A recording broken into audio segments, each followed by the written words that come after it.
Braid City Toolworks was kind enough to send me their family of tri-squares to review and use in my shop, so I thought I'd take a moment to show you how I would go about recalibrating a square should it ever get knocked out of square. I calibrated my digital angle finder to their 8-inch tri-square so I could use that as my reference for showing you this square was in fact 90 degrees.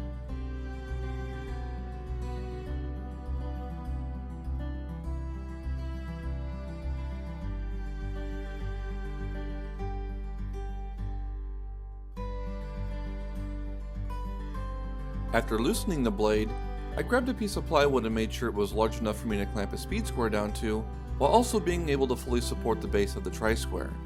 With the base of the tri-square flush against the plywood, I slid it over until the blade contacted the speed square. While maintaining blade contact, I slid the tri-square over until the blade fully registered against it. Then it was a matter of keeping the tri-square flush against the plywood and speed square while snugging up those 4 screws. Then I checked it for squareness, and as you can see, it didn't disappoint.